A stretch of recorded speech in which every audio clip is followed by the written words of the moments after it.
Good.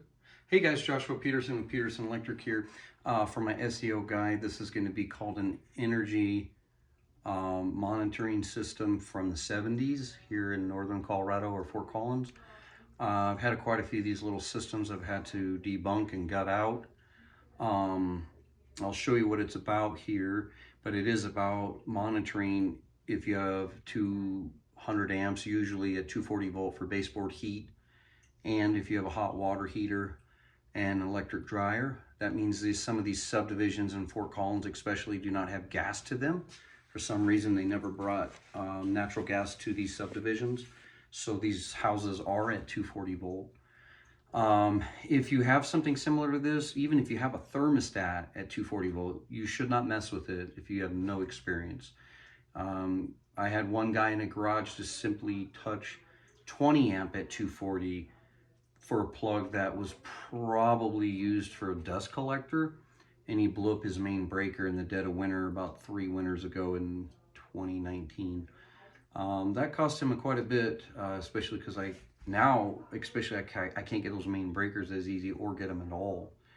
So keep in mind, you've got an uncle or a friend that used to dabble in it, your dad's an old electrical engineer. I don't advise it, especially with the system I'm about to show you. Please do not call me on a Saturday and a Sunday if you're especially if you're out of state. Just call a local guy that's an electrician that you can ask questions to. These videos are to help you understand and educate you as a customer, but not necessarily a DIY. Again, YouTube is not an academy. It is just definitely a death sentence for you guys if you're messing with stuff, or you're going to burn down your house. At the least, electrocute yourself. So just be careful and just understand what we're saying here, but don't touch it.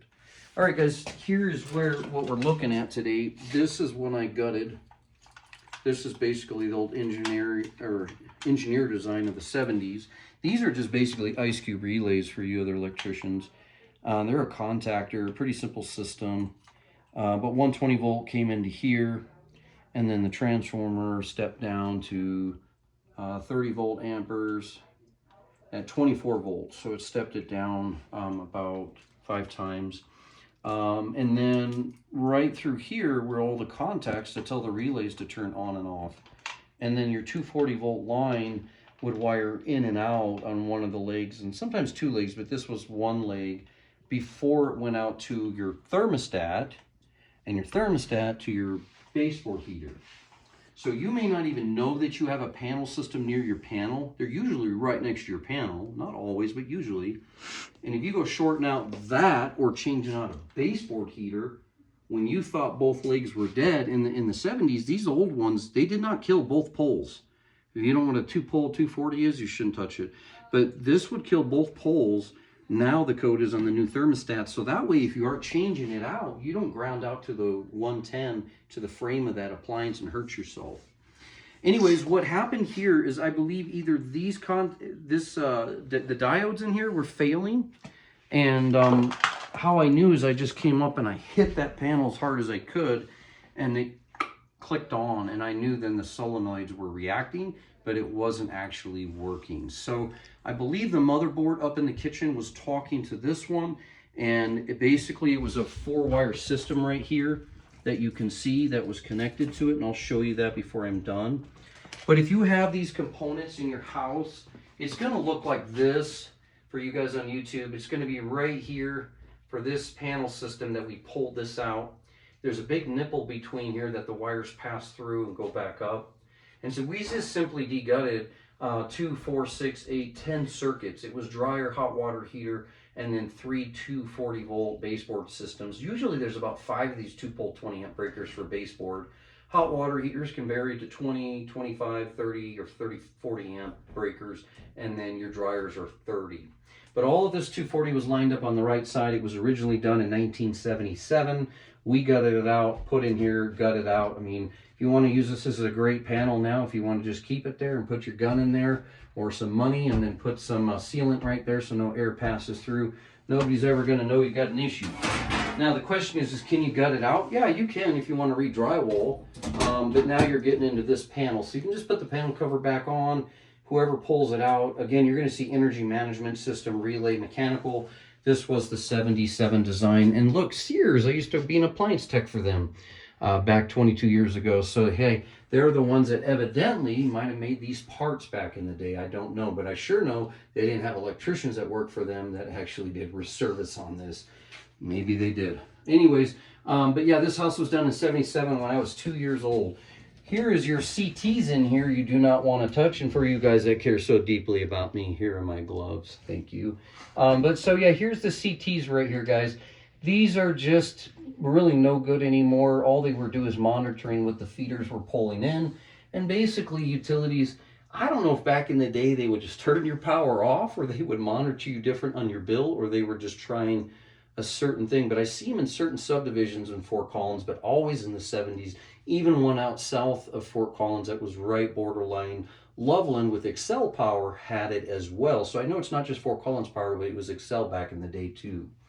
And keep in mind, in Northern Colorado, we have Loveland, Excel, REA, United Power, and Fort Collins Power that all have 5 utilities around here. Any which way, once we gutted that out, guys, I'm basically going to simply take this apart up here and show you this wire is no longer any good. So, and I'm not saying please advocate to do this, guys. I'm not, okay? But I already traced these wires. I know that these 4 wires go down to that panel. And besides the fact that this is the engineer monitoring system of the past, and it had a board right here that looked like a space shuttle board from 1970 that you would have seen Armageddon in. But anyways, so you put that on top of it. That was basically its limit, its relay. And all 4 of those wires were telling this board what to do. But when I opened it up, I saw a big, huge black soot. And she said that she's been here 4 years, and maybe this started happening after a power outage she had, which is interesting. But if they had a shunt here, maybe that caused it. I don't know. All I know is that this board went out, and if that board went out, those contacts weren't working too well. And so when I went down there and I hit this or hit that board, it clicked on. And all of a sudden, the appliance tech said, hey, you don't have 2 legs to your dryer. I'm out of here. I, on the phone, thought it was just a breaker, an outlet, a plug, a loose connection on the dryer plug, or maybe a bus bar, or the wire in the panel. And it was none of those 5 things. It was actually this monitoring system. So it can get a little deeper on service calls when you guys go on Google, hey Google, what could this be? And Google tells you, it's generally a light bulb or a switch. And lights flickering is not that either. It could have been that whole monitoring system there too. Again, that's basically acting like a 2-pole contacts for you other electricians kind of growing up in the field. I'll give you a little bit of hint here. But yeah, the power comes from utilities to the panel. The panel is going to go through here. So instead of going to our thermostats and to our wall baseboard heater, that is actually getting monitored in and out of those little relay contactors. And that 120 volt was controlling this, and this was the motherboard in the kitchen. And so if that was having an issue from here to here, that one simple 120 volt breaker would have knocked out all 240 for their home. No heat, no hot water, no clothes for drying. So yeah, anyways, definitely if you're going to hire an electrician or a company around here, you want to use someone knowledgeable such as myself who's messed with these systems or contactors for many years. But yeah, we're really specialized, pretty darn good at tracing a lot of circuits out, hitting the nail on the head most of the time. A lot of times we're just booked out 2 weeks and nobody can wait, so I get it, just keep calling. But make sure you find somebody that's avid, a really good service company that help you out too.